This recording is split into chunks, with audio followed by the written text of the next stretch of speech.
नमस्कार दोस्तों, स्वागत है आप सभी का हमारे YouTube चैनल आलोक ज्ञान गंगा में। मित्रों, आज जो कहानी मैं आपको सुनाने जा रहा हूँ उसका शीर्षक है भीगे नयन आस में तेरे। इससे पहले कि मित्रों आप हमारी कहानी में खो जाएं, अगर आप हमारे चैनल पर पहली बार विजिट कर रहे हैं तो कृपया चैनल को सब्सक्राइब कर लें, बेल आइकन को प्रेस कर लें ताकि इस तरीके की कहानियां जो हर रोज मैं लेकर के आता हूं उसका नोटिफिकेशन सबसे पहले आप तक पहुंचे। तो चलिए मित्रों, देर ना करते हुए कहानी की तरफ बढ़ते हैं। सबके जीवन में कभी ना कभी कुछ ना कुछ परिस्थिति ऐसे आ जाती है जब दूसरों के सामने खुद को कमजोर दिखाना नहीं चाहते, लेकिन हालातों का सामना करते करते खुद से ही हार जाते हैं। तभी कुछ रिश्ते अनजान ही सही लेकिन दिल में एक गहरी छाप छोड़ जाते हैं। जया विधवा होते हुए भी अपनी एक प्यारी सी 14 वर्षीय बिटिया दिशा का ख्याल अच्छे से रख रही थी। जब उसकी शादी रजत से हुई तब उसकी उम्र काफी कम थी। उसकी जितनी भी सहेलियां थी उसके बीच उसकी ही शादी सबसे पहले हुई थी। रजत की अच्छी नौकरी को देखते हुए जया के माँ बाप ने अपनी मझली बेटी जया का ब्याह उससे करवा दिया। 3 बहनों में जया मझली थी। कम उम्र में ही उसने अपने घर की आर्थिक स्थिति का जायजा कर लिया था, इसलिए पापा की व्यवस्था का भी उसे पूरा ज्ञान था। इसलिए उसने भी कोई जिद नहीं दिखाई, जबकि उसे पढ़ने का बहुत शौक था। अपने क्लास की अव्वल छात्रा में से एक थी वो, लेकिन उसकी पढ़ाई अधूरी ही रह गई और रजत के साथ उसकी शादी हो गई। रजत के साथ उसकी जिंदगी अच्छे तरीके से चलने लगी। साज श्रृंगार का उसे पहले से ही शौक था और उसकी चूड़ियों की खनक से पूरा घर गूंजने लगा। सास ससुर भी अपनी अल्हड़ जैसी हरकत करने वाली बहू जया से काफी खुश थे। इकलौते बेटे की बहू में जया को पाकर के उसके सास की बेटी की तमन्ना भी पूरी हो चुकी थी। हंसमुख स्वभाव वाली जया अपनी गृहस्थी में काफी खुश रहने लगी। रजत जैसा पति और माँ बाबूजी की तरह प्यार करने वाले सास ससुर, उन सब के बीचों में वो पूरी रम सी गई थी। शादी के कुछ महीने बाद ही वो गर्भवती हो गई और ठीक समय में उसने एक प्यारी सी गुड़िया दिशा को जन्म दिया। घर में एक बिटिया के आने से सब खुश थे। धीरे धीरे दिशा की तोतली बोली ने घर में एक अलग ही माहौल बना दिया था। जया अपने परिवार में पूरी तरह संतुष्ट थी, लेकिन दिशा 5 साल के होते होते जया के जीवन में एक काली ग्रहण लग गई। रजत सबको छोड़ करके दुनिया से एक एक्सीडेंट में बहुत दूर चले गए। जो घर कभी प्यार और अपनापन से खिलखिलाता हुआ बगीचा हुआ करता था, आज वहां एक वीरानी सी खामोशी ने घर कर लिया था। रजत के माँ बाबा जहां जवान बेटे को खोने का गम नहीं सहन कर पा रहे थे, तो वहीं जया का हंसता खेलता परिवार पूरा बिखर चुका था। कौन किसे संभाले, यह सब की हालत ही गंभीर थी। जया एक बेजान सी मूरत बन चुकी थी। दिशा के तरफ देख करके धीरे धीरे उसने खुद को संभाला। रजत ने तो दूर जा करके अपने कर्तव्यों से मुंह मोड़ चुके थे, लेकिन वो जीते जी अपने घर के प्रति जिम्मेदारी से कैसे मुंह मोड़े। रजत की जिम्मेदारी की बागडोर अब उसने संभाल लिया। उसके अच्छे नंबरों को देखते हुए रजत के ऑफिस में ही उसे एक जॉब मिल गई। दिशा की पढ़ाई के साथ साथ सास ससुर की जिम्मेदारी भी वो बखूबी निभा रही थी। जया का उतरा चेहरा उसके सास ससुर को रजत के ना होने का एहसास जताने लगा। जहां रजत के जाने से दोनों दुखी थे, वहीं कम उम्र में जया का विधवा होना उन दोनों को भी खलने लगा, क्योंकि जया में कभी भी उन्होंने एक बहू को नहीं देखा था। एक बेटी की चाह को जया ने ही संपूर्ण किया था। जो हंसमुख जया श्रृंगार की शौकीन थी, आज एक मुरझाई सी पत्ते की तरह हो गई। अपने को जिम्मेदारी के बोझ तले ऐसे दबाने लगी जैसे वो खुद को कहीं छुपाने की कोशिश कर रही हो। दिशा भी स्कूल जाने लगी थी। उसने जब से होश संभाला तब से माँ की मुस्कुराहट देखने को तरसने लगी। दादी ही उसे जया की हंसमुख स्वभाव के बारे में बताया करती थी और किस तरह रजत के जाने के बाद हंसमुख हंसमुख जया जैसे कहीं गुम हो गई, इसका जिक्र करती रहती थी। अपने इकलौते बेटे को खोने का गम उसके सास ससुर भी ज्यादा वर्षों तक झेल नहीं पाए। ससुर के हार्ट फेल की वजह से देहांत हो गया और उनके मरने के बाद अपने बेटे और पति को खोने की वजह से उसकी सास की तबीयत भी बिगड़ने लगी और कुछ वर्षों में वो भी जया और दिशा को अकेले छोड़ करके चल पड़ी अपने बेटे और पति के पास। दिशा का ध्यान पहले से भी अधिक रखने लगी थी जया। दिशा भी तो देखते देखते अब 14 वर्ष की हो चुकी थी। दिशा की उम्र जरूर कम थी, लेकिन अपने घर के हालातों की वजह से वो भी काफी समझदार हो गई थी। अपनी जिंदगी के अकेलेपन से जूझती जया को यह कहां पता था कि आने वाला समय उसके साथ क्या खेल खेलने जा रही है। ऑफिस में काम करते वक्त उसे एक दिन एक नए नंबर से कॉल आता है। जैसे ही वो कॉल रिसीव करती है तभी दूसरी तरफ से उसे आई लव यू की आवाज आती है। वो कुछ समझे उससे पहले ही कॉल कट जाती है। जया समझ नहीं पाती है कि उसके साथ यह मजाक किसने किया। उसका मन तो कई बार हुआ कि वो फोन करके पूछे कि वो कौन है जिसने यह बोला, लेकिन उसकी हिम्मत नहीं हुई और ना ही उसे यह आवाज जानी पहचानी लगी। तभी उसकी बचपन की दोस्त स्वाति का भी फोन आता है। स्वाति, क्या बात है, कैसी हो? जया, ठीक हूँ स्वाति, तू बता तेरी गृहस्थी कैसी चल रही है? स्वाति जया के आवाज में कुछ अंदाज लगाते हुए, जया तू ठीक तो है ना? तेरी आवाज कुछ ठीक नहीं लग रही है। जया जो अभी कुछ देर पहले जो कॉल आया था उससे परेशान थी, फिर भी उसने स्वाति को कुछ नहीं बताया और बात को संभालते हुए, नहीं यार ऑफिस में वर्क का प्रेशर रहता है, तू तो जानती ही है। और इस तरह दोनों कुछ बातें करती हैं और उसके बाद फोन रख देती हैं। स्वाति जया की बेस्ट फ्रेंड रही है स्कूल के जमाने से और दोनों आज भी टच में हैं। मुलाकातें तो ज्यादा नहीं होती हैं, लेकिन फोन से एक दूसरे की खबर लेती रहती हैं। दिशा भी जया के तरफ से स्वाति को बहुत अच्छे से पहचानती है और दोनों कभी कभी फोन में घंटों बातें भी करती हैं। जो जया नहीं बताती उसे दिशा ही स्वाति तक पहुंचाती है। 1-2 दिन ऐसे ही बीत गए। धीरे धीरे जया भी लगभग यह भूलने लगी कि अचानक से 1 सप्ताह बाद उसे उस नंबर से फिर फोन आया। नंबर देख करके जया भी समझ चुकी थी कि यह वही नंबर है, क्योंकि उसने उस नंबर को रॉन्ग नंबर से अपने मोबाइल में सेव कर लिया था। पहली बार में तो उसने फोन नहीं उठाया, लेकिन फिर दूसरी बार जब फोन आया तो उसने कॉल रिसीव कर लिया। तभी फिर दूसरे तरफ से वही आवाज I love you. Call cut होती उसके पहले ही जया, आप कौन हैं और इस तरह का मजाक क्यों? जया की नाराजगी को समझते हुए वहां से उस लड़के ने कॉल कट कर दी। इससे जया का पारा और चढ़ चुका था। वो उसे कॉल लगाने की सोच ही रहा था कि कॉल करके उसकी अच्छी सी खबर लो, लेकिन ऑफिस में उसे ऐसा करना ठीक नहीं लगा। छोटी सी छोटी बात को भी बहुत ख्याल रखना पड़ता है उसे। उस पर से वो विधवा, लोगों को तो बातें बनाने का बस एक मौका मिलना चाहिए और वो कोई ऐसा मौका किसी को नहीं देना चाहती थी। जितनी मुंह उतनी बातें होंगी, यह वो अच्छे तरीके से जानती थी और वैसे भी वो रजत के जाने के बाद कभी किसी के सामने वो कमजोर नहीं पड़ी। भीतर से टूटी हुई जरूर थी, लेकिन इसका कोई फायदा ऑफिस या रिश्तेदार में उठाए यह उसे गंवारा नहीं था। उसकी गंभीर रूप को देखते हुए ऑफिस में भी सभी उसे इज्जत से बात करते थे, इसलिए उसने ऑफिस में उसे कॉल बैक करना ठीक नहीं समझा और सब काम निपटा करके वो घर आ गई। घर में दिशा से बातचीत के दौरान वो उस बात को भूल भी गई थी, क्योंकि यही एक शाम का वक्त होता है जब दोनों अपने साथ रोज घटित बातों पर चर्चा करते हैं। जहां दिशा अपनी स्कूल की बातें बताती है तो वहीं जया घर और ऑफिस की बातें दिशा से शेयर करती है। रात के समय सब काम निपटा करके वो सोने ही जा रही थी कि उसे उसी नंबर से फिर कॉल आता है। अब तो यह नंबर देख जया और भी गुस्सा हो जाती है। उसने पूरा मूड बना लिया था कि अब वो यहाँ आराम से उसे डांट पाएगी। वो फोन रिसीव भी करती है, लेकिन फिर पहले की तरह उसके बोलने के पहले ही दूसरी तरफ से उसे अपने उम्मीद के मुताबिक नहीं बल्कि उसके विपरीत सॉरी की आवाज आई, लेकिन यह बोलने के बाद भी फोन कट नहीं हुआ। जया भी अब यह सुन करके थोड़ी नरम पड़ चुकी थी, फिर भी उसने उसने पूछ ही लिया, आप इस तरह मुझे परेशान करने की वजह बता सकते हैं? तभी वो लड़का, जी मैं हिटलर। उसका नाम सुन करके जया को थोड़ा अजीब लगता है, फिर भी वो पूछ बैठती है, यह कैसा नाम है? हिटलर, क्या आप मुझे जानते हो? तभी दूसरी तरफ से उस लड़के की हंसी गूंज उठती है, जी दरअसल मेरे अखरू व्यवहार के लिए मुझे मेरे दोस्त हिटलर ही बुलाते हैं। लड़के की शालीनता से बातचीत देखते हुए उस लड़के में कोई ऐब नजर नहीं आया और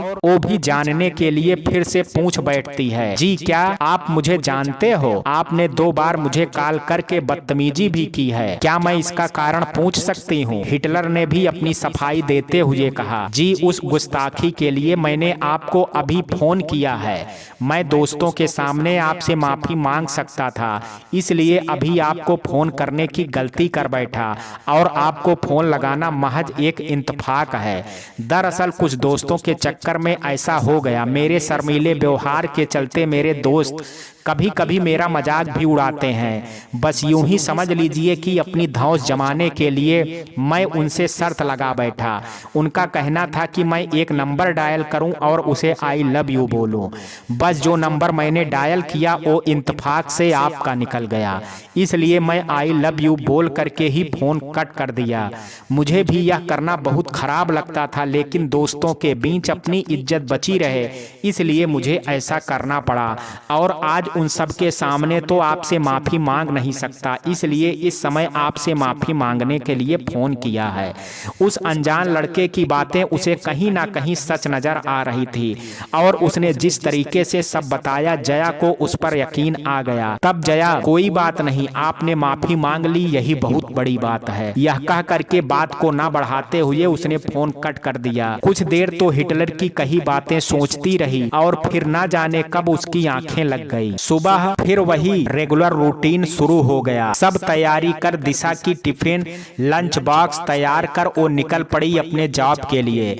दिशा भी अब इतनी बड़ी हो गई थी कि छोटी छोटी चीजें वो खुद भी संभाल लेती थी। इसी तरह 2-3 दिन ही बीते थे कि रात को फिर उसी नंबर से फिर कॉल आया। जया ने उसका फोन उठा करके कॉल करने का रीजन पूछा तो उधर से, जी बस ऐसे ही बैठा था तो आपकी याद आ गई तो कॉल कर लिया। अब धीरे धीरे उस लड़के ने जया को कभी कभार फोन लगा ही देता था।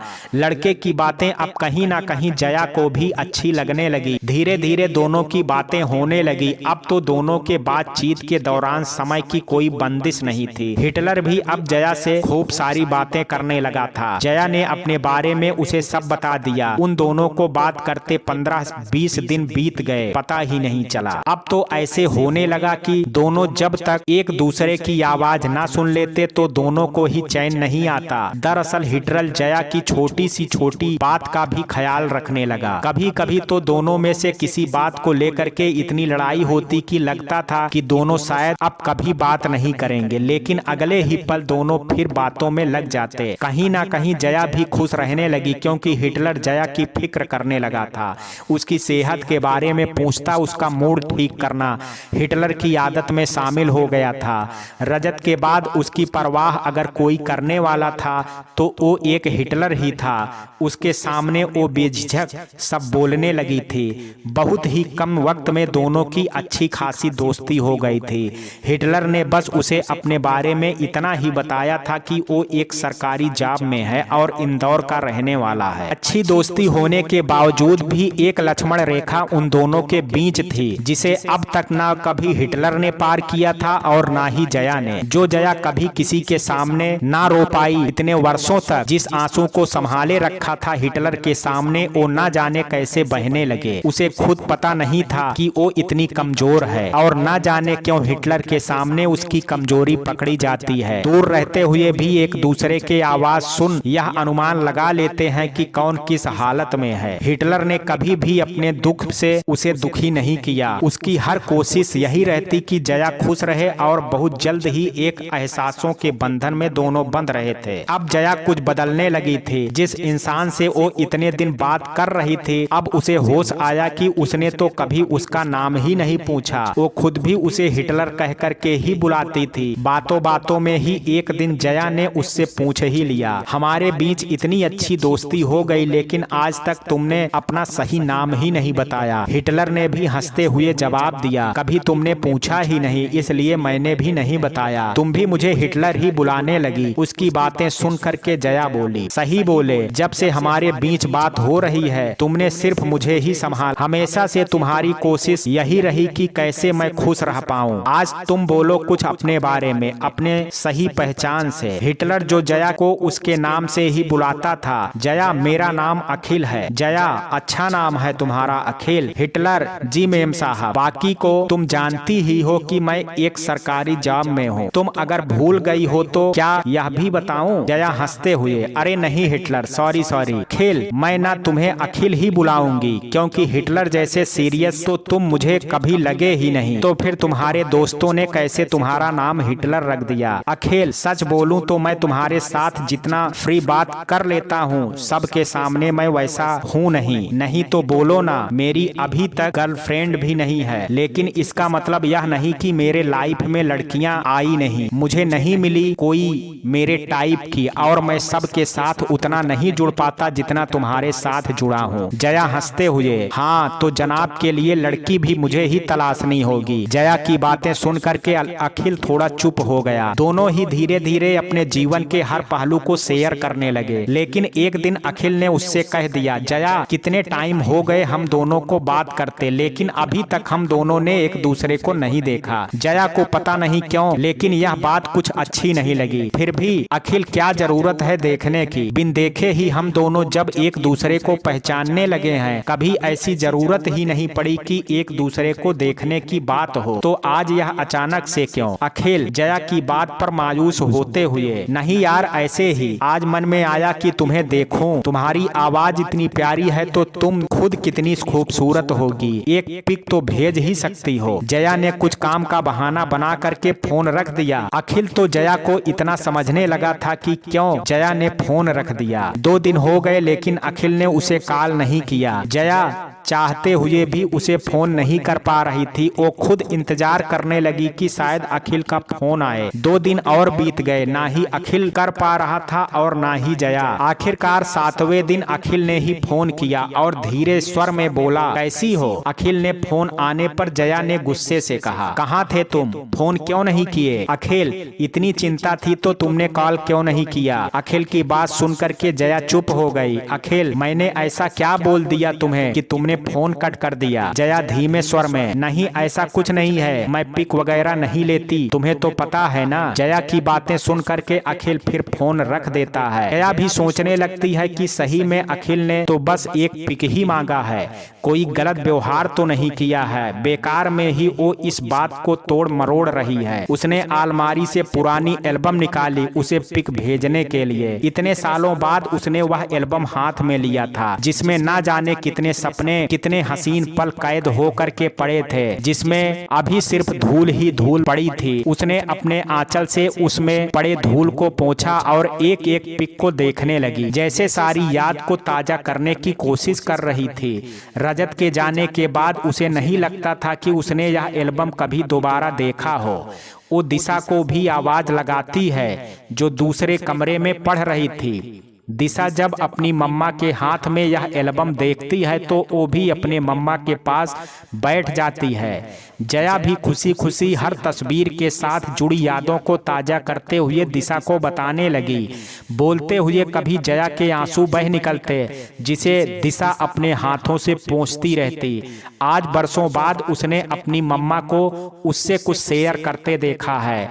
कभी वो खुद के आंसू पोंछती है तो कभी जया के। बहुत देर तक दोनों उस यादों को समेटे उसमें जैसे कहीं गुम होने की कोशिश कर रहे थे। दिशा जया के गोद में अपना सिर रख करके एल्बम देखने लगती है, जिसमें पुरानी हर तस्वीर में जया एक बड़ी सी बिंदी लगाए नजर आ रही है। तो दिशा ने उत्सुकता बस पूछ ही लिया, मम्मा तुम हमेशा ही लाल रंग की बिंदी पहना करती थी क्या? हर तस्वीर में तुम यह बिंदी पहने ही दिख रही हो। दिशा की इस प्रश्न को सुन करके एक गहरी सांस लेते हुए, हाँ तुम्हारे पापा को मेरी लाल बिंदी ही पसंद थी, वो भी बड़ी वाली बोलते थे जया तुम हमेशा यही बिंदी पहनना, तुम पर खूब सजती है यह बिंदी, और कभी अगर मैं पहनना भूल गई तो खुद आ करके पहना देते थे। मैं भी तब कितनी अनजान बनने की कोशिश करती थी तेरे पापा के इस प्यार से, और कभी कभी बोल भी देती थी कि आप मुझे बार बार बिंदी क्यों लगाने को बोलते हो, अगर कभी भूल गई तो आप खुद भी लगा देते हो। तब मेरे चेहरे में हाथ रख बोलते थे, क्यों तुम्हें बिंदी पसंद नहीं क्या? नहीं ऐसी बात नहीं है, मुझे तो काफी पसंद है बिंदी, लेकिन कभी कभार भूल जाती हूँ तो आप मुझे बिंदी लगा देते हो ना, इसलिए ऐसे पूछी। मैं भी मासूम बन करके उनसे कह देती थी। तब रजत की बात समझ नहीं पाई थी, जो अब उनके जाने के बाद समझ रही हूँ। तभी दिशा, क्यों पापा क्या कहते थे? जया आंखों में छुपे रजत के प्यार को महसूस करते हुए, रजत बोलते थे, अच्छा तो मैं अपनी पत्नी को बिंदी लगा देता हूँ तो मैडम को उससे प्रॉब्लम होती है। ठीक है बाबा, जब मैं ही ना रहूँगा तब तुम्हें यह बिंदी की कीमत समझ आएगी। ऐसा कह करके जया की आंखों से टिप टिप करके बूंदें पड़ने लगती हैं। जया की बूंदें उसके गोद में लेटी दिशा के गाल पर पड़ने लगे। वो उठ करके अपनी मम्मा के आंसू पोंछने लगी। जया अपने आप को संभालते हुए फिर से, दिशा जानती हो तुम्हारे पापा को कभी यह बता ही नहीं पाई कि बिंदी लगाना मैं जानबूझ करके भूल जाती थी, ताकि तुम्हारे पापा आकर के मुझे वो बिंदी पहना सके और मैं उनकी आंखों में अपने लिए जो प्यार है उसे करीब से महसूस कर सकूं। जया को अपने अतीत में बह करके और इस तरह टूटते देख माहौल को संभालते हुए जया को अतीत से वर्तमान में लाने की कोशिश करते हुए दिशा बोलती है, मम्मा आज खाना नहीं दोगी क्या? दिशा की बात सुन करके जया खुद को संभालते हुए, देखा मैं भी क्या लेकर के बैठ गई, रुक थोड़ी देर में बना करके लाती हूँ। ऐसा कह करके वो रसोई की तरफ चली गई। लेकिन दिशा आज जया के भीतर चल रही परिस्थितियों को समझ रही थी। आज इतने वर्षों बाद उसने अपनी मम्मा को अपने और पापा के प्यार का जिक्र करते सुना था। अब वो खुद एल्बम देखने लगी, जहां पूरे परिवार के साथ न जाने कितनी खूबसूरत लम्हे कैद थे, जो इतने सालों में बंद पड़े पड़े कुछ तस्वीरें कहीं पीली तो कहीं सिलवटें पड़ गई थी। तभी कुछ देर बाद उसकी मम्मा की आवाज आती है डिनर के लिए, तो वो एल्बम को वहीं रख करके मम्मा के पास डिनर के लिए चली जाती है और जाने से पहले अपनी मासी स्वाति को जया के बारे में भी बताती है कि किस तरह अभी जया ने उसके साथ बीते हुए पलों को शेयर किया है और पापा को याद करके रोने लगी थी। दोनों एक दूसरे को देखते हुए खाना खा लेते हैं और दिशा अपनी मम्मा का ध्यान भटकाने के लिए इधर उधर की बातें करने लगती है। खाना खाने के बाद सब काम निपटा करके जया अपने कमरे में आ जाती है और दिशा अपने कमरे में चली जाती है, जहां देर रात तक वो अपनी पढ़ाई पूरी करती है और वहीं सो जाती है। दिशा के चले जाने के बाद उसने अपना दरवाजा बंद किया। जब उसकी नजर दोबारा एल्बम में पड़ी तो वो उसके पास चली गई और खुद एल्बम में पड़े एक एक फोटो को हाथ से छूते हुए जैसे उसे महसूस करने लगी। अचानक उसे याद आया कि उसके सजने संवरने की न जाने कितनी चीजें ड्रेसिंग टेबल के इस ड्रा में पड़े हुए हैं, जिसे रजत के जाने के बाद उसने उसे दोबारा कभी देखा ही नहीं और ना ही कभी दिशा को वहां हाथ लगाने दिया। दिशा ने कई बार वहां हाथ देना चाहा, लेकिन जया ने हमेशा ही उसे टोका ऐसा करने से। समझदार होने के बाद तो दिशा ने कभी भी वहां हाथ नहीं लगाया। यह भी ठीक है, वो सामान क्या देखेगी, उसने तो खुद को भी कभी दो पल आईने के सामने बैठ करके नहीं देख पाई कि वो कैसी दिखती है अभी। वो धीरे से उठ अपनी छोटी सी ड्रा को खोला तो देखा हाँ सब सामान वैसे ही पड़े हैं इतने सालों से। वही सिंदूर जो कभी वो लगाया करती थी, वही बड़ी सी लाल बिंदी जिसका अब कोई अस्तित्व नहीं था, जिसका रंग भी अब उड़ चुका था। बिंदी को हाथ से उठाए वो रजत के पुराने ख्यालों में खोने लगी थी। रजत हमेशा से जया को प्यार से कहते रहते थे, जया यह श्रृंगार तुझसे पूरी होती है, तू इसी तरह से मेरे लिए ऐसे ही सजते रहना। मैं चाहता हूँ कि बुढ़ापे में भी मुझे इसी तरह से सज धज करके मेरे सामने आया करोगी। तेरा श्रृंगार देख करके ही तू मेरे होने का वजूद देती है। श्रृंगार बहुत जचता है रे मेरी पगली तुझ पर, इसलिए मैं तुझ पर इतना बावरा सा फिरता रहता हूँ। उसे क्या पता था कि जो रजत बुढ़ापे में साथ रहने की बात करते थे वो भरी जवानी में ही उसे अकेला छोड़ करके चला गया। जया अपने हाथ अपने श्रृंगार बॉक्स के ऊपर फेरती रहती है। आज जैसे वो पुरानी जिंदगी को फिर से जीना चाहती थी। आज वो पहले की तरह रजत के लिए जैसे सजना संवरना चाहती थी।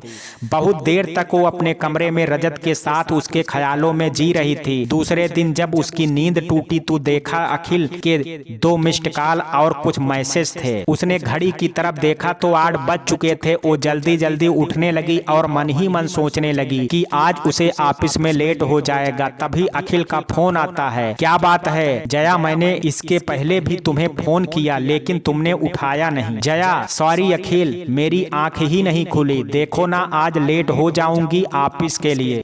जया की बात पर अखिल को हंसी आ जाती है और वो हंसते हुए, तो मैडम को यह भी याद नहीं है कि आज संडे है। अखिल की बात सुन करके जया थोड़ा रिलैक्स फील करती है। ओह मैं तो भूल ही गई, अच्छा हुआ याद दिलाया वरना आज तो देर हो जाती। अखिल और हाँ तुमने कल पिक क्यों नहीं भेजा? वो मैं वेट कर रहा था। जया अखिल मैं आज कुछ पुरानी पिक भेजूंगी तुम्हें, लेकिन अभी नहीं, बहुत काम पड़े हैं, अभी मैं फ्री हो करके भेजती हूँ तुम्हें। और कॉल कट करके वो अपने कामों में व्यस्त हो जाती है। संडे की व्यस्तता से खुद को निकाल करके वो कुछ पुरानी तस्वीरें खींच अखिल को व्हाट्सएप पर भेज देती है। दोनों ही अपने व्हाट्सएप के प्रोफाइल में अपनी कोई पिक नहीं लगाई थी, जिसकी वजह से दोनों ही एक दूसरे को देख नहीं पाए थे। अखिल ने कई बार जया को बोला भी था कि तुम अपनी पिक क्यों नहीं देती प्रोफाइल में, लेकिन जया कभी मानती ही नहीं। वो तो खुद स्मार्टफोन यूज नहीं करना चाहती थी, लेकिन दिशा ने जोर करके यह फोन खरीदवाया था।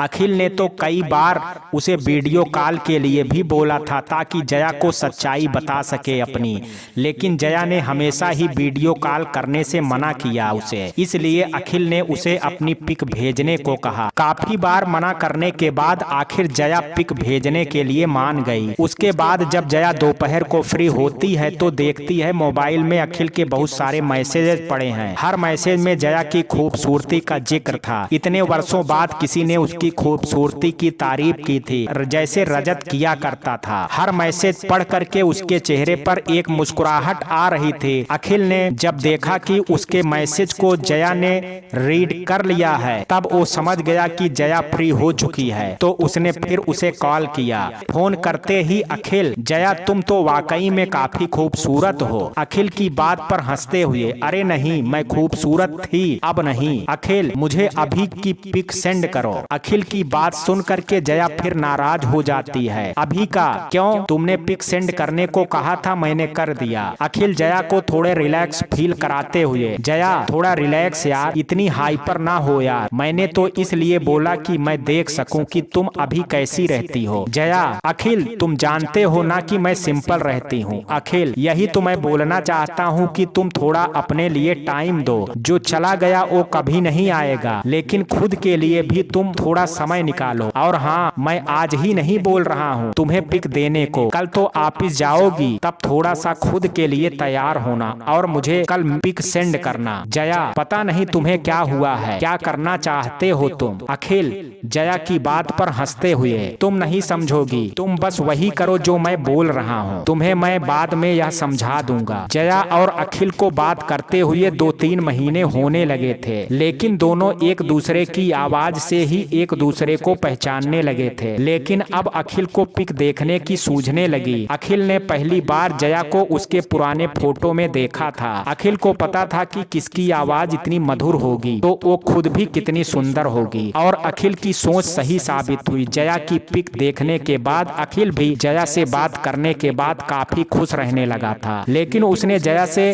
अपनी एक बात अभी भी छुपाई थी। वो एक सही समय का वेट कर रहा था कि जब वो उसकी एक सच्चाई जया को बता सके। अखिल जया से बात करते करते यह अनुमान लगा चुका था कि जया बहुत ही साधारण और शांत स्वभाव वाली औरत है और उसने अपनी चंचलता को कहीं खो दिया है, और अखिल उसके जीवन में उसकी हक की खुशी देना चाहता था। अखिल अब यह महसूस करने लगा था कि उसे अब जया से प्यार होने लगा है, और वो अपनी सच्चाई बताने के बाद उसे यह भी बोल देगा कि अब वो उसे चाहने लगा है। उसकी हर सोच में अब सिर्फ जया ही है। जया की हर बात से उसके मूड पर असर होने लगा था। कभी कभी तो हाल ऐसा हो चला था कि अगर वो अकेले भी रहे तो भी जया की कुछ बातें उसे ऐसा प्रभावित करने लगी कि वो उसे सोचते हुए भी मुस्कुराने लगता। उसके इस प्रभाव को उसके दोस्त भी समझ रहे थे कि अखिल की जिंदगी में किसी की तो एंट्री हुई है, क्योंकि सबके साथ होते हुए भी वो कहीं खोया खोया सा रहने लगा। उसकी हर कोशिश यही रहने लगी कि वो अपना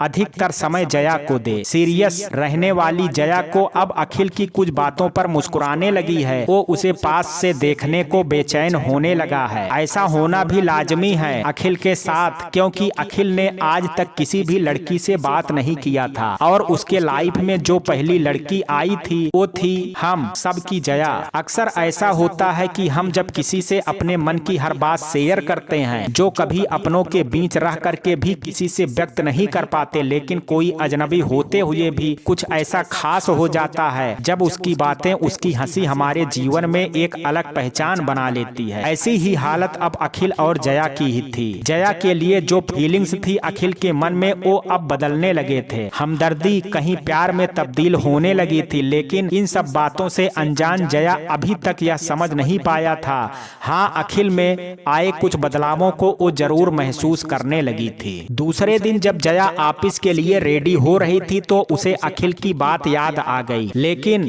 जब उसने अपने को आईने में देखा तो सिंपल जया खड़ी थी, जो एक साधारण सी साड़ी पहने हुई थी, जिसके तो ब्लाउज भी मैचिंग के नहीं थे। आज पहली बार वो अपनी तुलना पुरानी जया के साथ करने लगी, जो हमेशा परफेक्ट रहने की कोशिश करती थी। आज तो वो ऐसे ही चली गई ऑफिस में, लेकिन उसे पता था कि अखिल उसकी पिक का वेट कर रहा होगा। ऑफिस से लौटते वक्त आज उसने कुछ अपने लिए नए साड़ी ले आई, और वो भी पूरी मैचिंग ब्लाउज के साथ, और कुछ कपड़े दिशा के लिए भी ले लिए। जब भी वो दिशा के साथ मार्केट आती थी तब दिशा के जिद करने पर साड़ी तो ले लेती थी, लेकिन सब कुछ मैचिंग हो इस पर ध्यान नहीं देती थी। लेकिन आज उसने सब कुछ अपनी पसंद का लिया था। शाम को जब घर पहुंची तो दिशा मम्मा के हाथों में ढेर सारे पैकेट देख खुश हो गई। जया ने भी दिशा को सब कुछ दिखाया और साथ में उसके लिए जो टी शर्ट ली उसे भी दिखाया, लेकिन दिशा को अपनी ड्रेसेस में ज्यादा मम्मा को खुद के लिए शॉपिंग करना ज्यादा पसंद आया। उसने तो प्यार से मम्मा को गले ही लगा लिया। तभी अखिल का भी फोन आ जाता है। क्या कर रही हो? जया ने अखिल को बताया कि आज वो शॉपिंग के लिए गई थी और अपने लिए भी कुछ सामान खरीद कर लाई है। अखिल भी बहुत खुश होता और पिक सेंड करने की बात याद दिला करके फोन कट कर देता है। दूसरे दिन जया अच्छे से तैयार हुई। उसने आज सब मैचिंग पहना हुआ था। आईने में खुद को देखने के बाद एक पिक लेकर के अखिल को सेंड कर दी और चल पड़ी ऑफिस की तरफ।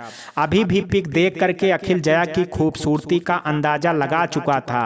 जया अब भी पहले की तरह ही खूबसूरत थी। कमी थी तो खुद पर उसे ध्यान देने की। अखिल ने पिक देख करके जया को कहा भी कि जया अब कम से कम खुद पर भी तो ध्यान दो। अखिल ने तो जया को देख लिया था और उसकी खूबसूरती पर कायल भी था, लेकिन उसने अभी तक अपनी पिक भेजी नहीं थी और ना ही जया ने कभी बोला पिक भेजने को। अखिल ने उसे खुश रहना सिखाया, उसे यह एहसास कराया कि जो बची जिंदगी है उसे वो खुल करके और खुश हो करके जिए, ना कि रोज मर मर करके। अखिल की बातों को जया पर असर होने लगा था। इतने वर्षों बाद वो भी पूरी तरह से खुश रहने का प्रयास करने लगी थी। वो अब अपने पहनावे पर भी ध्यान रखने लगी।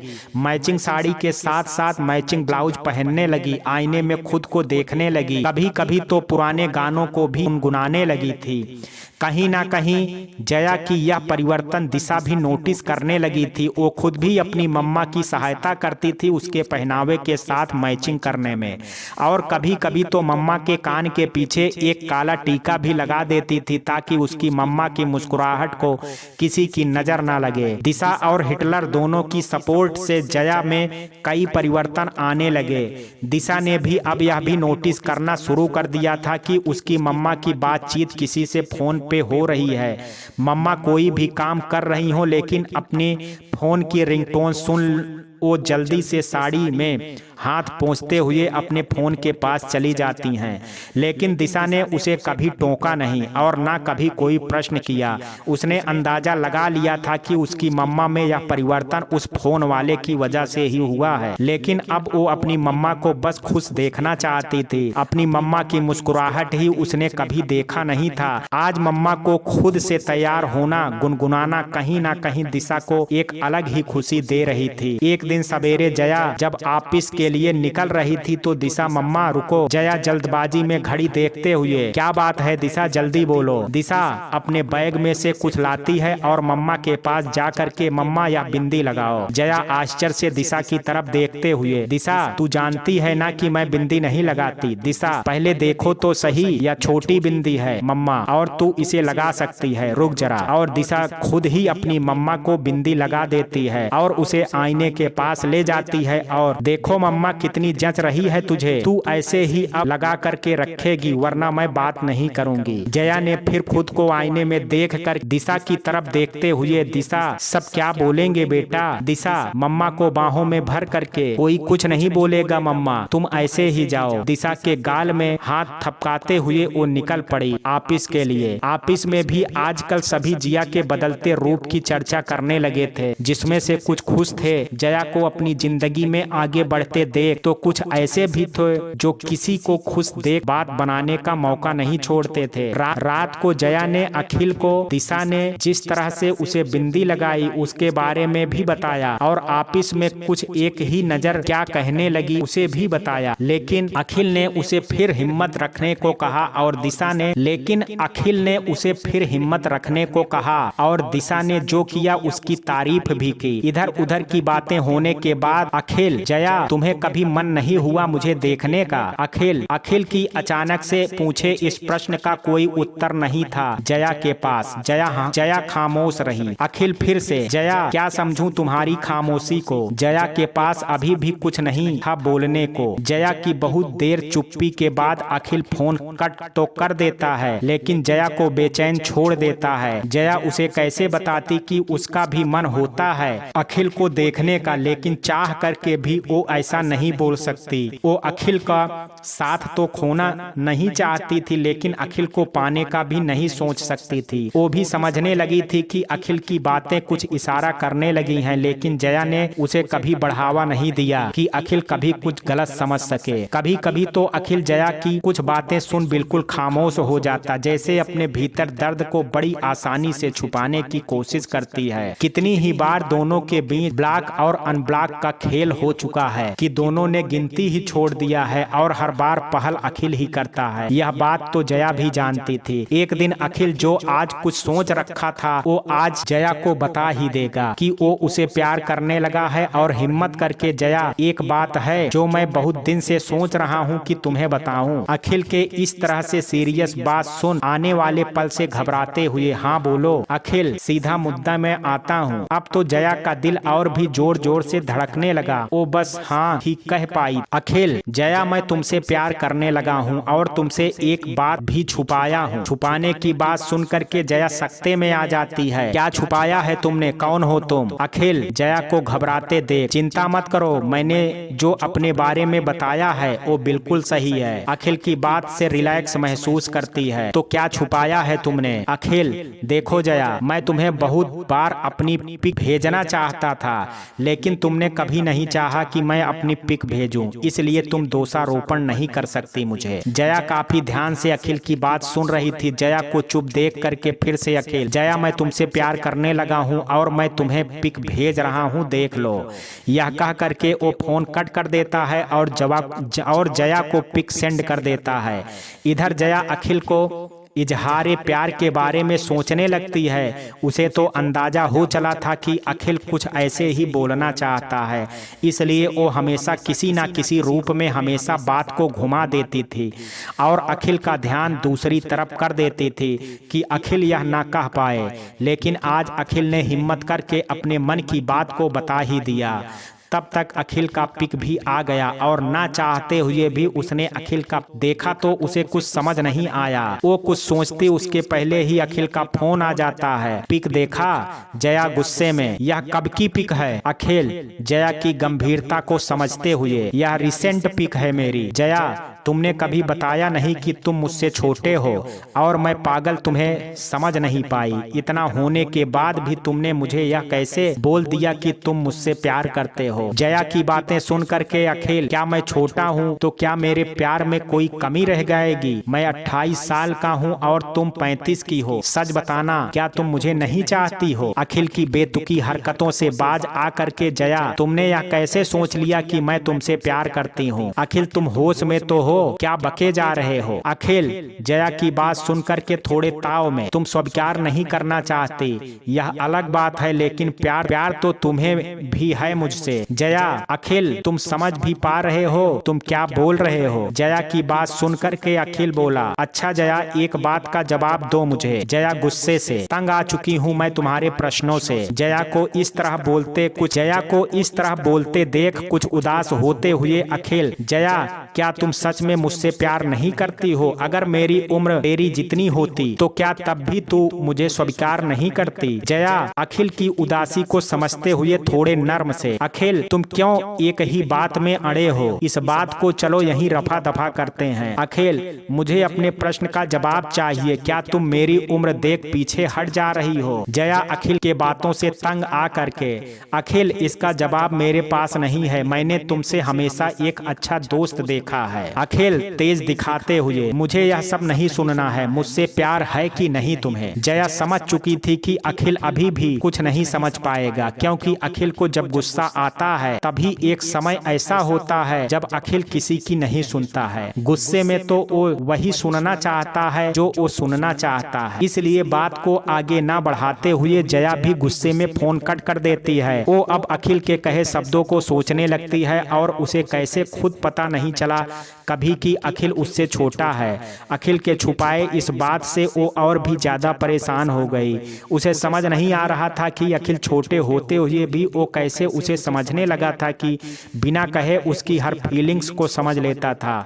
वो आंख बंद करके सोने की कोशिश कर रही थी, लेकिन नींद तो जैसे कुछ खो सी गई थी। रह रह करके अखिल की फोटो उसके आंखों के सामने घूम रही थी। यह भी ठीक है कि अखिल ने उसे अपने पिक सेंड करने की बात बहुत बार कहा था और हर बार जया उसे मना करती थी। आज भी अगर अखिल ने खुद से अपनी तरफ से फोटो नहीं भेजता तो शायद वो जान ही नहीं पाती कि अखिल उससे छोटा है। इतने महीनों बातचीत के दौरान उसे कभी भी उसके बातों से नहीं लगा कि वो उससे छोटा है और ना ही आवाज से उसे कभी अंदाजा हुआ। यही सोचते सोचते उसे काफी रात हो गई थी, फिर भी उसकी आंखों से नींद गायब थी। ऐसे ही कई रात बीतने लगे। जब जया ने कितनी ही सारी रात जागते हुए काटा, अखिल अखिल से भी बात कम होने लगी थी। दोनों ही अपने भावनाओं से जूझ रहे थे। ऑफिस में भी उसका ध्यान अखिल की बातों पर ही रहता था, जो जया अपने कामों को लेकर के बहुत ही सुंदर प्रदर्शन देती थी। कुछ दिनों से उसके कामों में गलती नजर आने लगी थी। सबको आजकल ऑफिस में भी जया ही केंद्र बिंदु बनी हुई है सबकी। लेकिन आज जब उसके बॉस ने उसे अपने चैम्बर में बुलाया तो सब नजरें गड़ाए जया की तरफ देखने लगे। उसका बॉस जया के स्वभाव को अच्छी तरह से जानता था, इसलिए उसने जया को अपने चैम्बर में बुलाया और पूछा। जया गई तो उसके बॉस ने उसे बैठने का इशारा किया और पूछने लगे, जया कुछ प्रॉब्लम है क्या तुम्हें? बॉस को अचानक से इस तरह से पूछे जाने पर आश्चर्य से जया,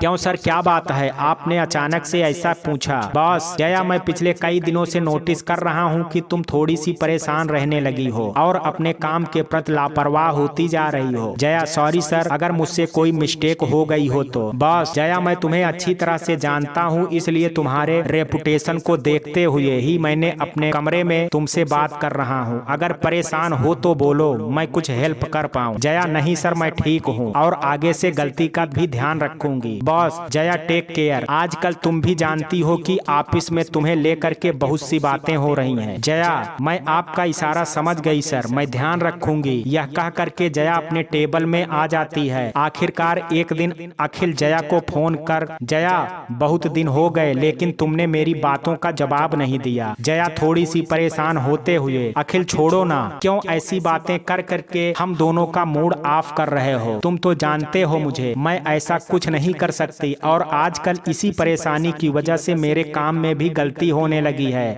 जया की बातें सुनकर के अखिल फिर से उदास हो जाता है और फोन कट कर देता है। अब तो हर वक्त ऐसा ही चलने लगा।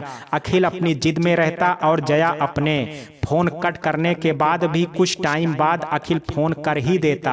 यह तो जया भी जानती थी। अखिल बार बार उससे एक ही सवाल पूछता और जया उसे इग्नोर करती। यह बात तो अखिल भी समझ ही चुका था, लेकिन वो हिम्मत नहीं हारता। उसे पता था कि जया मन ही मन उसे पसंद करती है, लेकिन कहने की हिम्मत नहीं रखती है और वो उसे मनाने की हर कोशिश करता है। ऐसे ही दिन बीतते जा रहे थे और अखिल का सब्र का बांध अब टूटता जा रहा था और उसने एक दिन, जया आज तुम्हें मेरे प्रश्नों का जवाब देना पड़ेगा। सुन जया, अब क्या है अखिल, तुम्हें बीच बीच में क्या हो जाता है? अखिल तुम मुझे आज फाइनली एक बात बताओ। जया, क्या बात? अखिल तुम मुझे पसंद करती हो कि नहीं? अखिल के इस प्रश्न का जवाब अब भी नहीं था उसके पास। फिर वो बात को घुमाती उसके पहले ही अखिल हाँ या ना। अखिल के इस तरह जोर देने से जया सोच में पड़ जाती है। अखिल गुस्से से, जया हाँ या ना? जया, अखिल क्या इस तरह बच्चों की तरह जिद कर रहे हो?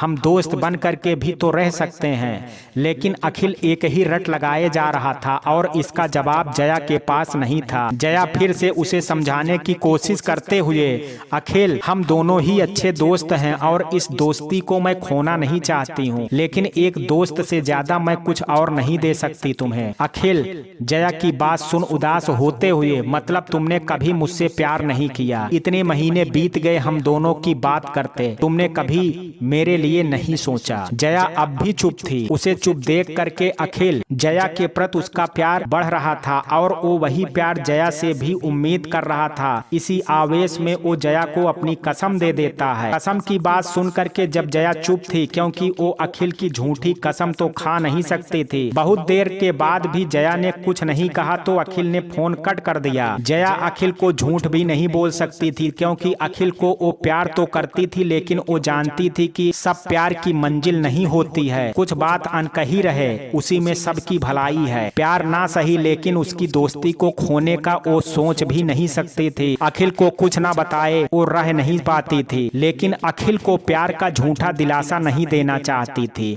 क्योंकि वो जानती थी कि अखिल के इस प्रश्न का जवाब देने का मतलब है उसके साथ खिलवाड़ करना होगा, जो वो करना नहीं चाहती थी। वो उसके भविष्य भविष्य को सुरक्षित रखना चाहती थी। जया के साथ उसे केवल कुछ दुख और जिम्मेदारी ही मिलेगा। जया जानती थी कि उसकी बातों से अखिल कुछ दिन दुखी जरूर रहेगा, लेकिन वो उसे भूल करके किसी और से शादी भी कर लेगा, जो अखिल को अपने प्यार से उसे संवारेगी। अखिल में जया एक दोस्त को देखना चाहती थी और वो इस दोस्त को खोने से डरती थी। कई दिन बीत गए लेकिन अखिल का फोन नहीं आया। उसे पता था कि अखिल भी उससे बात किए बगैर नहीं रह सकता है और वो फोन जरूर करेगा, लेकिन बहुत दिनों के बाद भी जब उसका फोन नहीं आया तब वो समझ गई कि अखिल उससे कुछ ज्यादा ही नाराज है। तो उसने उसे कॉल लगा दिया। 2 बार रिंग होने के बाद भी अखिल ने कोई रिस्पांस नहीं दिया, तो उसने उसके लिए मैसेज भी छोड़े। रात को अखिल का फोन आने पर जया, क्या हो गया है अखिल, तुम्हें बच्चों जैसी हरकत करना कब छोड़ोगे? ना फोन ना मैसेज, क्यों करते हो ऐसे? अखिल, मैं करता हूँ तुम्हें परेशान, जीना मुश्किल कर दिया है तुमने मेरा। मैं जानता हूँ कि तुम भी मुझे चाहती हो, लेकिन पता नहीं क्यों बोलती नहीं। किस बात का डर है तुम्हें? दिशा के बारे में सोच रही हो तो बोलो मुझे, मैं बात करूंगा उससे। अखिल आज भी परेशान था। जया उसे समझाते हुए, अखिल मत करो जी, तुम्हारे अभी पूरी उम्र पड़ी है जिंदगी जीने के लिए, क्यों मेरा सोच अपनी जिंदगी बर्बाद कर रहे हो? हम दोनों सिर्फ एक अच्छे दोस्त ही ठीक हैं। अखिल समझ चुका था कि जया नहीं मानेगी और वो काम का बहाना बना करके फोन रख देता है। जया भी दुखी रहने लगी, लेकिन वो अपने सुख के लिए अखिल के जीवन के साथ नहीं खेल सकती थी। वो अखिल की दोस्ती ताउम्र जरूर चाहती थी, उसकी दोस्ती को खोने से भी डरती थी। जया ने उसे समझाने की बहुत कोशिश की, लेकिन अखिल अपने जिद पर ही अड़ा था। वो भी जया को खोना नहीं चाहता था, वो अपने जीवन साथी के रूप में जया को ही चाहता था। उसने भी वो हर कोशिश की कि जया मान जाए, लेकिन जया अखिल को सिर्फ अपना दोस्ती ही दे सकती थी। दोनों की बातचीत भी अब लगभग कम होने लगी थी, लेकिन जया को पूरा विश्वास था कि अखिल उसकी दोस्ती को ही चुनेगा और वापस जरूर फोन करेगा। कभी कभार दोनों में मैसेज भी हो जाती थी। ना अखिल अपनी जिद छोड़ता था और ना ही जया। कुछ दिन बाद अखिल का मैसेज, जया बहुत हो गया, लेकिन मेरे प्रश्न का अभी तक कोई जवाब नहीं दिया मुझे। मैं आज लास्ट तुमसे पूछ रहा हूँ, क्या तुम मुझे प्यार करती हो? अखिल के मैसेज देख करके जया ने उसे मैसेज कर ही दिया। हाँ अखिल, मैं भी तुमसे प्यार करती हूँ, लेकिन सिर्फ एक दोस्त की हैसियत से। यह मैसेज देख जया अखिल के मैसेज को वेट करने लगी, लेकिन बहुत देर हो जाने के बाद भी अखिल का कोई फोन या मैसेज नहीं आया। जया भी सोचने लगी अखिल को उसकी बात खराब जरूर लगेगी, लेकिन बाद में वो उसे समझ ही जाएगा और फिर सब नॉर्मल हो जाएगा पहले की तरह, और वो खुद अपने काम में व्यस्त रहने लगी। लेकिन बहुत दिनों के बाद भी अखिल का कोई फोन और मैसेज नहीं आया, तो जया ने फिर से उसे फोन किया, लेकिन अखिल ने कोई उसे रिस्पांस नहीं दिया। कुछ दिनों बाद अखिल का एक मैसेज आता है। यह मैसेज पढ़ते ही जया के आंसू बहने लगे। उसे अखिल इस तरह का भी मैसेज भेजेगा उसे यकीन नहीं था। दिन पर दिन बीतते गए, लेकिन अखिल का ना फोन आया और ना ही मैसेज। जया की नज़र हजारों दफा अपने फोन पर रहती, लेकिन उसमें अखिल का नाम नहीं दिखता। जो जया खुश रहने लगी थी, वो पहले से भी ज्यादा उदास रहने लगी। उसकी उदासी की झलक तो दिशा भी देखने लगी थी। उसने कई बार उससे पूछा भी कि मम्मा क्या हुआ, कहीं तबीयत तो खराब नहीं है, लेकिन जया ने उससे कुछ नहीं कहा।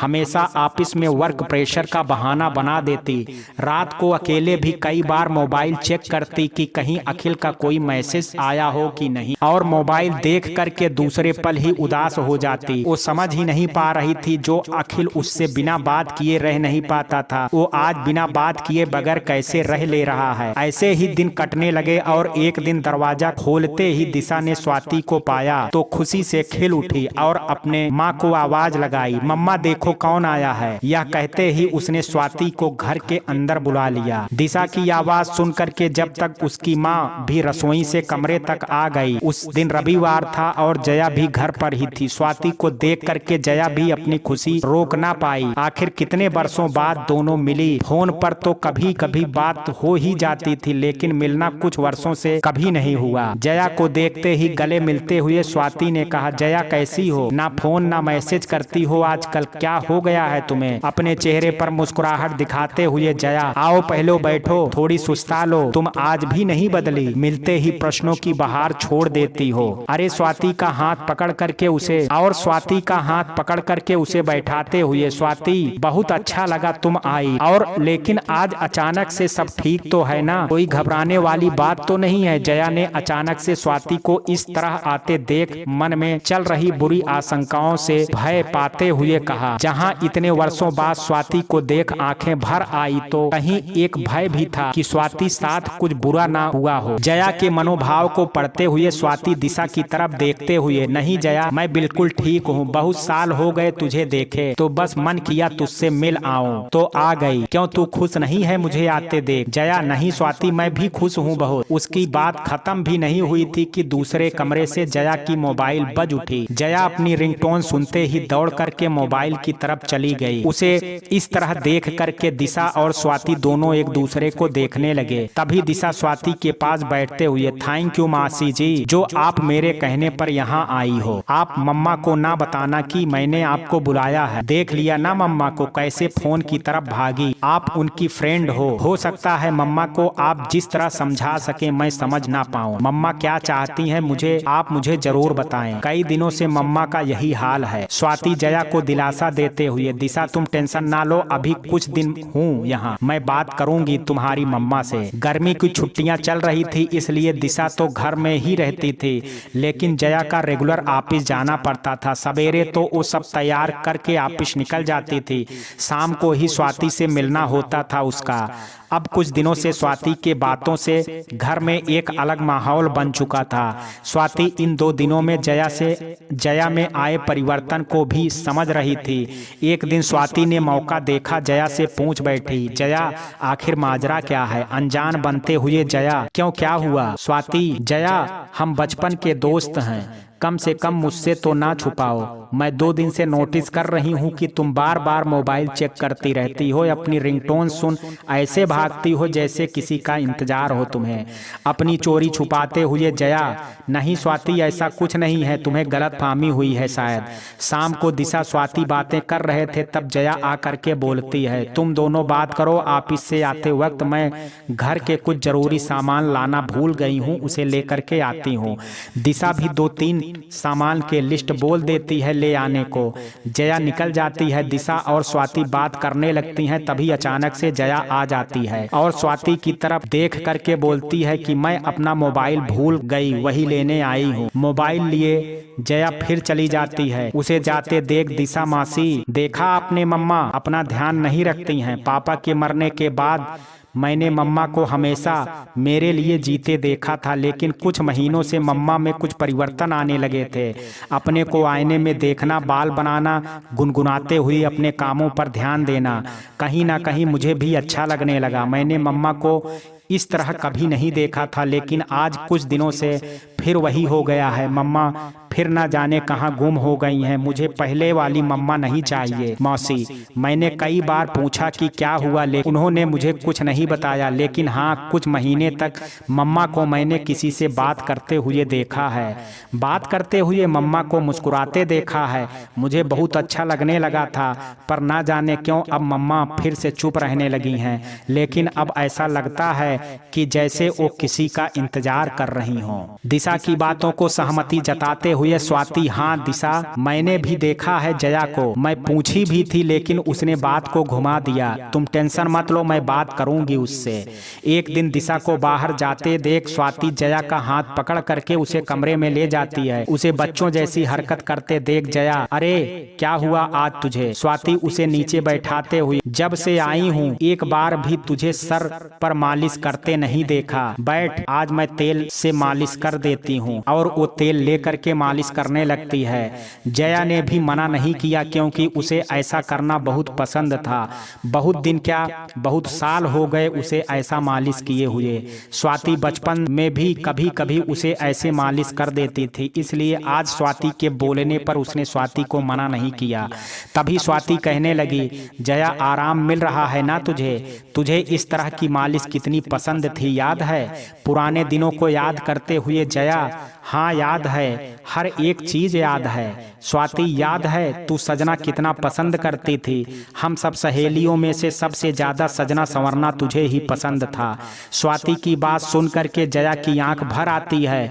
कुछ देर की खामोशी के बाद स्वाति उसका बाल बना करके देख कितनी अच्छे से मैंने तेरा बाल बनाया है, और यह कहते हुए वो जया के पास नीचे बैठ जाती है। स्वाति जया के गाल में हाथ रखते हुए, जया खुश रहा करो मेरी बहन, क्यों ऐसे अपने जीवन को बर्बाद कर रही हो? क्या हुआ है तुझे? तू इतनी गुमसुम सुई क्यों रहती हो? स्वाति के स्पर्श पाकर के जया आज खुद को रोक नहीं पाई और उसकी गोद में अपने सिर को रख करके ऐसे समाने की कोशिश करने लगी जैसे बहुत सालों के बाद कोई बच्चा अपनी माँ के आंचल में छुपना चाहता हो। जया को इस तरह करते देख करके वो उसके माथे पर हाथ फेरने लगी। ऐसा स्पर्श पा करके जया की आंखों से आंसू बहने लगे। जया, स्वाति मेरा सिंगार ऊपर वाले को शायद जमती नहीं। कम उम्र में ही रजत ने भी मुझे छोड़ दिया। अकेले दिशा की जिम्मेदारी संभाल रही थी। सब कुछ सामान्य रूप से चल रहा था, लेकिन 7-8 महीने पहले एक रॉन्ग नंबर से कॉल आई। धीरे धीरे हम दोनों की बातें होने लगी। अच्छी खासी दोस्ती हो गई हम दोनों के बीच, और उसने धीरे धीरे अखिल के बारे में सब बता दिया। सब बताने के बाद जया अपने मोबाइल लाती है दूसरे कमरे से और अखिल का मैसेज पढ़ाती है जिसमें लिखा होता है, जया मैं तुमसे बहुत प्यार करता हूँ, यह तुम भी जानती हो। मैंने तुम्हारे साथ ही अपना भविष्य सजाया है जो शायद तुम्हें मंजूर नहीं है। तुम तो आज तक यह भी नहीं जान पाई हो कि तुम भी मुझसे प्यार करती हो कि नहीं, लेकिन तुम्हारे लाइफ में मेरी क्या अहमियत है यह मैं जान चुका हूँ, और मैं ऐसे जी नहीं सकता। मुझे तुम्हारा साथ चाहिए, और अगर साथ ना दे पाओ तो आज के बाद तुम भी मुझे फोन और मैसेज मत करना। तुम जिस दिन मुझे और मेरे प्यार को समझ जाओगी उस दिन मुझे मैसेज करना, क्योंकि मैं दोस्ती से कुछ ज्यादा चाहता हूँ। अब रहा मेरे छोटे होने का, तो तुम मुझे एक मौका दे सकती हो, लेकिन यह सब बातें मैं तुम्हें समझा करके थक चुका हूँ, ऊब चुका हूँ। अब इन सब बातों से बहुत बार हमने ब्लॉक और अनब्लॉक का खेल खेल चुके हैं। अब मैं तुम्हें ब्लॉक नहीं करूँगा और ना ही मैसेज और फोन करूँगा, लेकिन जिस दिन तुम्हें लगे कि तुम्हें मेरी ज़रूरत है उस दिन मुझे फोन कर सकती हो। लेकिन हाँ, इतना ध्यान रखना कि कहीं ऐसा ना हो जाए तुम्हें सोचते सोचते इतनी देर हो जाए कि तब कुछ संभव ना हो। फाइनली में यह चैप्टर हैप्पी एंडिंग के साथ क्लोज करती है।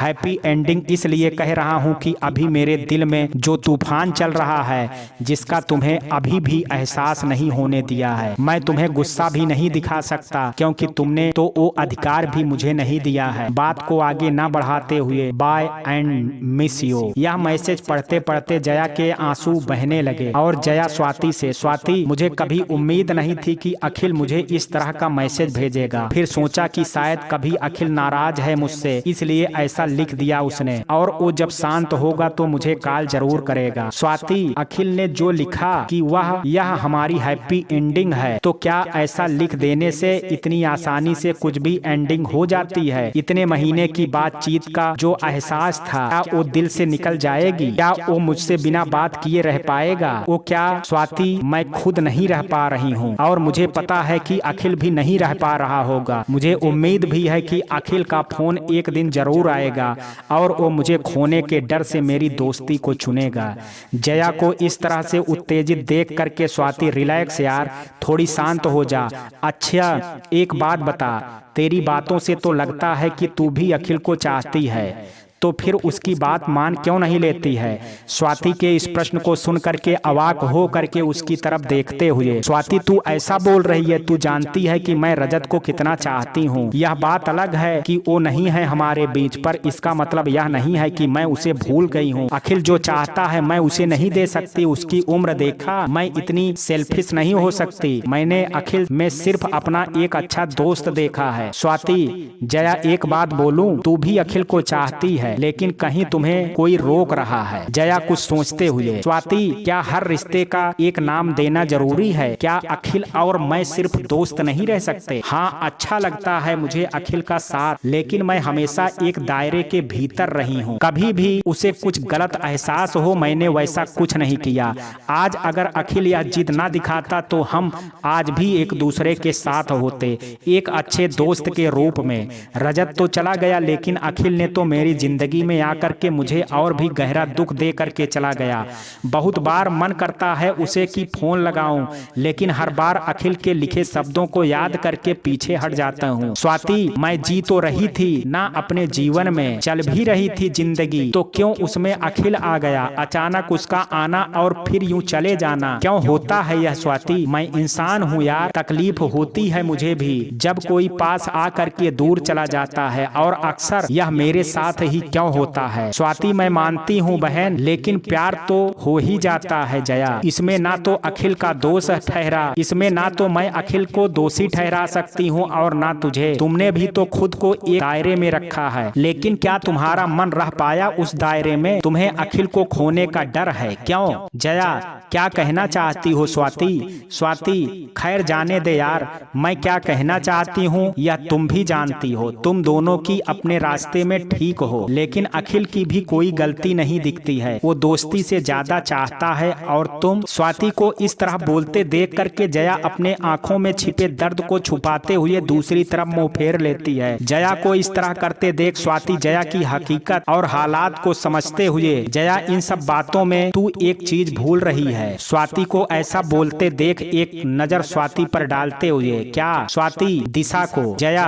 क्यों, क्या हुआ दिशा को? स्वाति, जया तेरे और अखिल के बीच तू दिशा को भूल गई। अखिल ने फोन करना क्या बंद किया, तू तो खुद को ही फिर से भूलने लगी। अखिल की वजह से कम तू खुश तो रहती थी, और उस जया को ही दिशा बचपन से ढूंढती थी। जया, दिशा को वो जया चाहिए ना कि यह मुरझाई जया जो दूसरी बार खुद को खोने लगी है। जया, इतनी सेल्फिश मत बन। अखिल को खुशी नहीं दे सकती है तो कम से कम दिशा को तो सोच। अगर तू पहले जैसी हो गई ना तो तू दिशा की मुस्कुराहट को भी खो देगी। जया, यह सब तुझे दिशा ने कहा? स्वाति, तू माँ है तो मैं मौसी हूँ उसकी, मैं भी समझ सकती हूँ दिशा को। तभी दिशा आ जाती है और वो एक बार माँ और एक बार स्वाति की तरफ देखते हुए, आप लोगों को देख करके लगता है कि मैं गलत टाइम पर आ गई। तभी जया ने उसे अपने पास बैठाते हुए, बिल्कुल सही समय पर आई है, आज बाहर जाने का मूड है डिनर के लिए, तुम दोनों का क्या ख्याल है? दिशा खुश होते हुए स्वाति की तरफ देखते हुए, सच मम्मा, मैं तो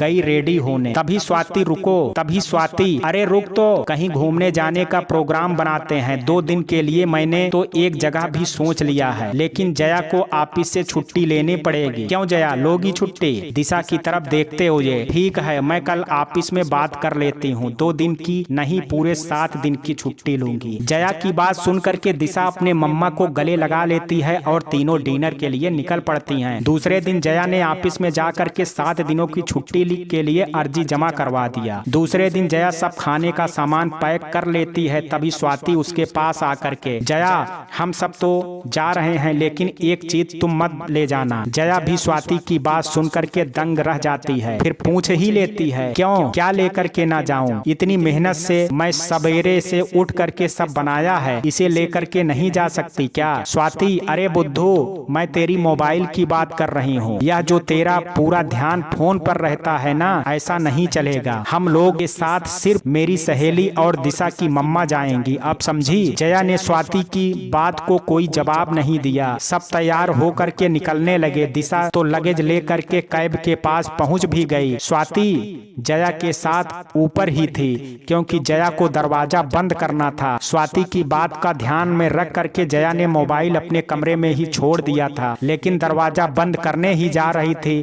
तब तक उसकी मोबाइल बज उठी। यह देख करके स्वाति जया की तरफ देखने लगी, लेकिन जया ने चाहते हुए भी स्वाति की तरफ देखते हुए अपने कमरे में चली गई मोबाइल के पास। उसे ऐसा करते देख स्वाति गुस्से में नीचे चली गई। वो समझ चुकी थी कि जया उसके साथ जा तो रही है और शायद खुश रहने की कोशिश भी करे, लेकिन अखिल का इंतजार करना नहीं छोड़ेगी। थोड़ी देर बाद जया भी आ गई, लेकिन उसके मुरझाए चेहरे को देख करके स्वाति समझ गई कि इस बार भी जया को ना उम्मीद ही हाथ लगी। उसकी आंखों में अब बस इंतजार ही रह गया अखिल के लिए। जया ने स्वाति को अपने तरफ देखते पाया तो उसने इशारे से स्वाति को कैब में बैठने को कहा। जया पूरी कोशिश कर रही थी सबको अपनी कंपनी देने के लिए, यह तो स्वाति समझ पा रही थी। स्टेशन में गाड़ी लगी हुई थी, तीनों अपनी अपनी सीटों में बैठ गई। राइट टाइम में गाड़ी भी छूट गई। दिशा के चेहरे से भी उसकी खुशी झलक रही थी, बहुत खुश थी वो। इतने वर्षों बाद माँ और मासी के साथ यूं उसका बाहर जाना। बहुत देर अलग अलग विषयों पर सबकी चर्चा हो रही थी, कभी दिशा की पढ़ाई की तो कभी फिल्मी गानों के लेकर के। इस बीच दिशा और स्वाति की आंख लग गई, लेकिन जया के आंखों से नींद गायब थी। उसका मन तो मोबाइल में था जो वो छोड़ करके आई थी। अभी भी उसे लगता था कि अखिल उसे फोन करेगा। खिड़की से बाहर देखते देखते अखिल के साथ बिताए पल को याद किए जा रही थी। कभी खुद की मुस्कुराती उसकी किसी बात से तो कभी आंख भर आती उसकी। कई दिनों से उसने अखिल की आवाज को सुना ही नहीं। अखिल के लिए वो तड़प रही थी। उसे यह भी पता था कि अखिल भी ठीक नहीं होगा। जैसे उसे इंतजार है वैसे अखिल को भी होगा। दोनों कभी मिले तो नहीं, लेकिन दोनों एक दूसरे को अच्छी तरह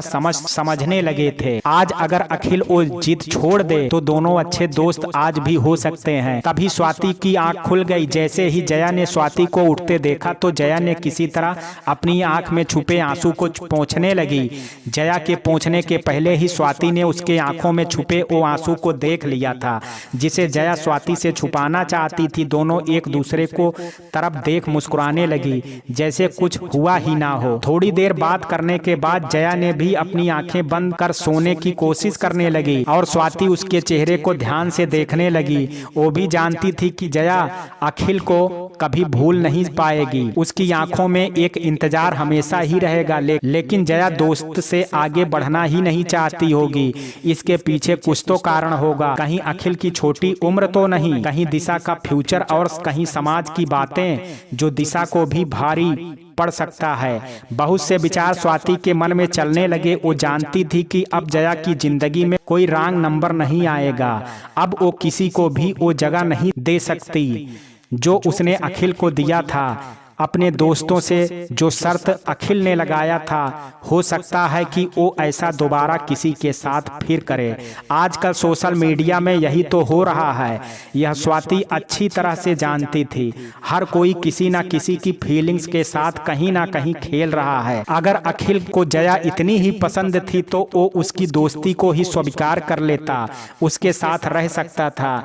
ऐसे ही कितने विचार स्वाति के मन में घूमने लगे। जया तो नादान थी जो आजकल के प्यार को समझ नहीं पाई और वो अखिल का इंतजार करती रहेगी। वो यह जानती थी और सही भी है, अखिल की वजह से ही तो जया में कई सारे बदलाव आए हैं। इस बात से स्वाति को इनकार भी नहीं है। कुछ तो था अखिल में जिसने मुरझाई जया को खुश रखना सिखाया था। इस बात की तो वो भी अखिल की एहसानमंद रहेगी। प्यार सबके नसीब में नहीं होता है। वो जया को देख यह समझ गई थी। मित्रों, प्यार का क्या पता, आप खुद नहीं जान पाते हैं कि यह कब और किसके साथ हो जाता है।